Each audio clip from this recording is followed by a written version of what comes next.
Este mensaje se llama No más confusión. Antes de que llegara al camino de Cristo, nada era real, todo era mentira, todo era incierto. Por ejemplo, 100 o 500 pesos no eran reales, así como llegaban se iban, también objetos como celulares, audífonos, bocinas, estéreos o lo que fuera, también personas, solo eran momentos y en el instante en que se iban, se borraban de nuestras mentes. Una relación amorosa, un trabajo, los lugares, absolutamente nada era verdad. No había nada seguro, ni el dinero, ni la droga, ni las cosas, ni las personas, ni los lugares, mucho menos la tranquilidad, ni las amistades, ni el amor. Antes de Dios, todo era una absoluta mentira. Un día antes de caer al anexo, hace 2 años, recuerdo que acababa de cobrar mi Afore de cuando estuve trabajando. Me dieron más o menos 15,000 pesos.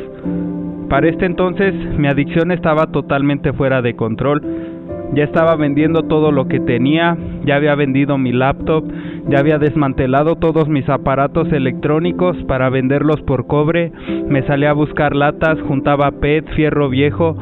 Para ese entonces yo ya estaba vendiendo las cosas de mi mamá, de mi papá, de mis hermanos, mis tenis, mis revistas de graffiti. Todo lo que tuviera algún valor yo ya lo estaba vendiendo por droga. Recuerdo que recibiendo el dinero me compré un celular, 1,000 pesos de cristal, 250 de marihuana, un exhibidor de encendedores, un paquete de cigarros, pipas, canalas, una caja de pastillas y ahora sí, yo creía tenerlo todo. Ese día no dormí, al otro día eran como las 7 de la mañana y yo ya tenía mi bocina a reventar, estaba drogadísimo. Y ese día mi papá se paró molesto por el ruido que estaba haciendo y me dijo, ni siquiera de mala manera, solo me dijo, hijo, bájale a la música porque todavía es bien temprano. Y yo salí muy agresivo a decirle de cosas a mi padre y de lo drogado casi lo agredo a golpes y esa fue la gota que derramó el vaso, pues ellos, días antes al ver cómo ya andaba yo, se habían ido a informar sobre un centro de rehabilitación, pero no habían querido aún internarme porque creían que aún podía cambiar, pues después de que yo tuve aquella reacción, mi familia decidió dar el paso e internarme. Días antes yo había dado un golpe en una casa y traía varias cosas robadas, también traía cosas robadas de mi misma casa, una cámara digital, teléfonos, cables y mucha droga. Para trasladarme al anexo le marcaron a una patrulla para que me llevara a los separos y de los separos al anexo. Cuando salí de mi casa, yo vivo en un edificio en los departamentos del primer piso y antes mi lugar para fumar eran las escaleras fuera de mi departamento. Yo me salía diario a fumar marihuana a las escaleras todas las mañanas y madrugadas y después me metí a fumar cristal en mi baño o en mi cuarto, pues ese día iba a hacer mi cigarro de marihuana afuera en las escaleras y no me percaté de que por dentro me habían cerrado la puerta con llave. Los policías llegaron directo contra mí y empecé a golpear la puerta sin saber que mi misma familia me había aventado a la policía. Mi puerta tiene una protección, una reja de metal. Ese día, ya cuando no abrían mi puerta y los policías ya estaban más cerca de mí, me puse tras la reja y cuando ya estaban cerca los policías se las aventé y lesioné a uno de los policías. Aún así me sometieron y me llevaron, pero ni mi misma familia contaba con lo siguiente.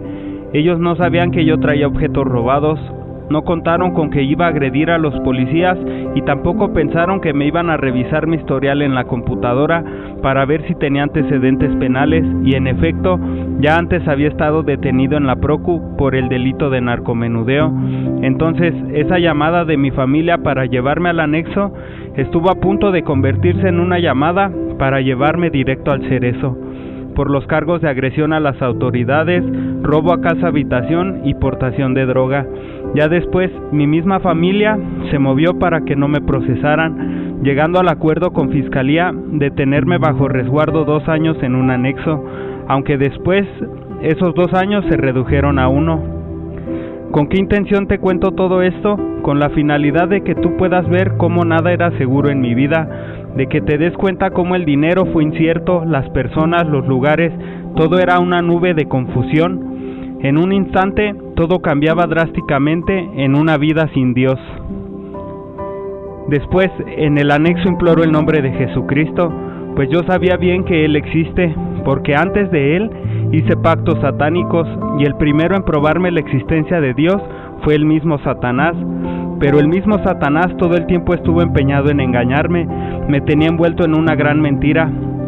Él me prometía que cuando yo muriera y me fuera al infierno, no iba a ser castigado, sino verdugo.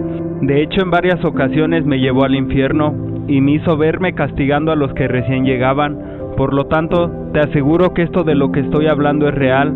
Entonces, en aquel momento en el anexo, ya sin nada que perder, volteé a ver a Dios y comencé a implorar su ayuda. Dios, yo sé que existes, ten misericordia y piedad de mí, compruébamelo y ayúdame. Yo ya no quiero vivir así, pero yo solo no puedo. Si tú me aceptas, te prometo esforzarme para servirte. Después de un largo rato llorando, comencé a ponerme de pie, pero desde ese momento ya no era el mismo. Yo pude sentir cómo ya todo había terminado, pude sentir paz y no confusión.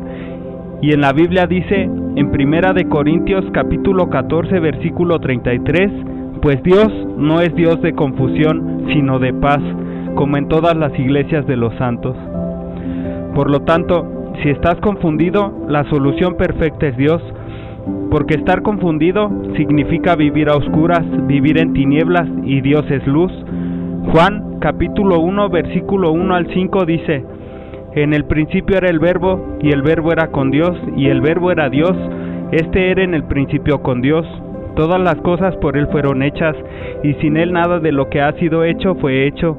En Él estaba la vida, y la vida era la luz de los hombres. La luz en las tinieblas resplandece, y las tinieblas no prevalecieron contra ella. Mi vida era una enorme oscuridad, y llegando yo a los pies de Jesús, y en el momento que Él entró a mi vida, brilló una luz en medio de esa oscuridad, y por más que viniera más y más oscuridad, esa luz no se apaga. ¿A qué me refiero? Me refiero a que por más confusiones que puedan venir a mi vida, si yo me mantengo cerca de esa luz, esa confusión desaparece, porque aunque sea mucha, no tiene la capacidad suficiente de extinguir la luz y la claridad de las cosas. Por eso este versículo es maravilloso. Juan capítulo 1 versículo 5, la luz en las tinieblas resplandece, y las tinieblas no prevalecieron contra ella. Ahora, existen maneras de hacer que esa luz brille más y más, y por lo tanto, mientras más brille esa luz, menos tinieblas habrá.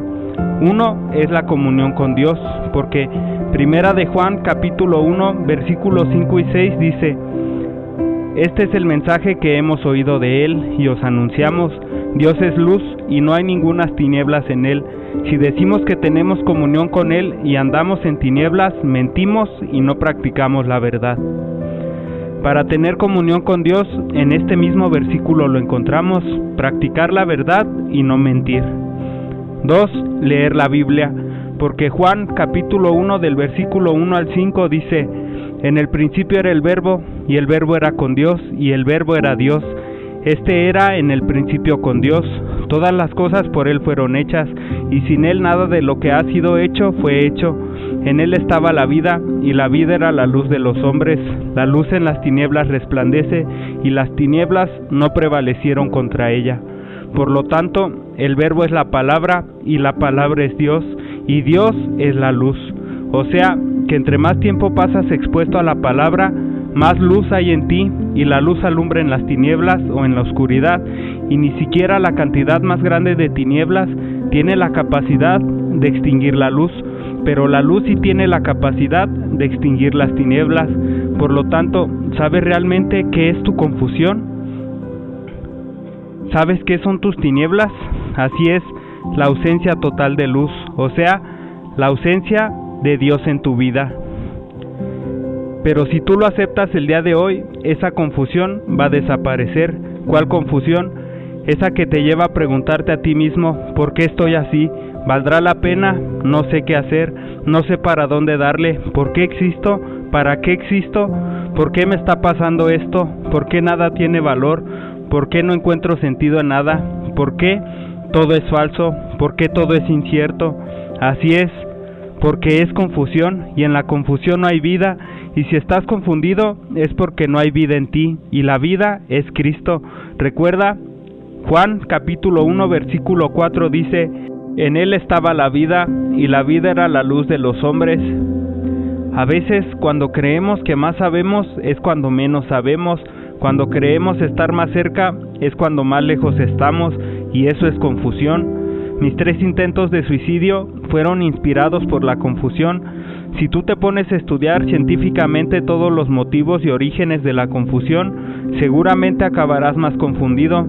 Por eso, esa respuesta no requiere ciencia, lo que requiere es fe. Requiere que vengas a Dios, que lo aceptes y que te aferres a Él, que lo busques diariamente y pongas tu vida a depender de Él. Cuando vives sin luz, cuando vives sin Dios y sin fe, las personas tienden a hacer planes, tienden a decir: voy a trabajar y me voy a construir una casa enorme, me voy a ir a otro lugar a hacer dinero para comprar un carro o para vivir bien. Santiago habla sobre la vida de esas personas. En Santiago capítulo 4 del versículo 13 al 17 dice: vamos ahora los que decís, hoy y mañana iremos a tal ciudad, y estaremos allá un año, y traficaremos y ganaremos, cuando no sabéis lo que será mañana, porque ¿qué es vuestra vida? Ciertamente es neblina que se aparece por un poco de tiempo, y luego se desvanece, en lugar de lo cual deberíais decir: si el Señor quiere, viviremos y haremos esto o aquello. Pero ahora os jactáis en vuestras soberbias, toda jactancia semejante es mala, y el que sabe hacer lo bueno y no lo hace, le es pecado. Deja de creer que todo lo puedes hacer por ti mismo, porque yo desde lo que he vivido, te aseguro que no vas a poder. Comienza a vivir por fe, invita a la luz a tu casa, abre tu corazón a Dios y deja que Él se encargue de extinguir las tinieblas o las confusiones que hay en ti. Juan capítulo 8 versículo 12 dice: otra vez Jesús les habló diciendo: yo soy la luz del mundo, el que me sigue no andará en tinieblas, sino que tendrá la luz de la vida. 3. Ora a Dios, porque cada que tú oras, esa luz dentro de ti brilla, porque el rostro de Dios está frente a ti mientras oras. Vamos a orar. Dios de Abraham, gracias por tu luz, gracias por la vida de tu Hijo Jesucristo, que con ella nos has traído esa misma luz, esa luz que extingue las tinieblas, que desaparece la oscuridad y la confusión, y nos trae la claridad y la vida verdadera y eterna. Ayúdanos a hacer que esa luz brille cada vez más en nosotros. Bendito y alabado sea tu nombre por los siglos de los siglos. Amén. Este mensaje se realiza en Iglesia Vida Nueva. Búscanos en YouTube y Facebook como Iglesia Vida Nueva. Que la paz de Dios esté con ustedes. Bendiciones.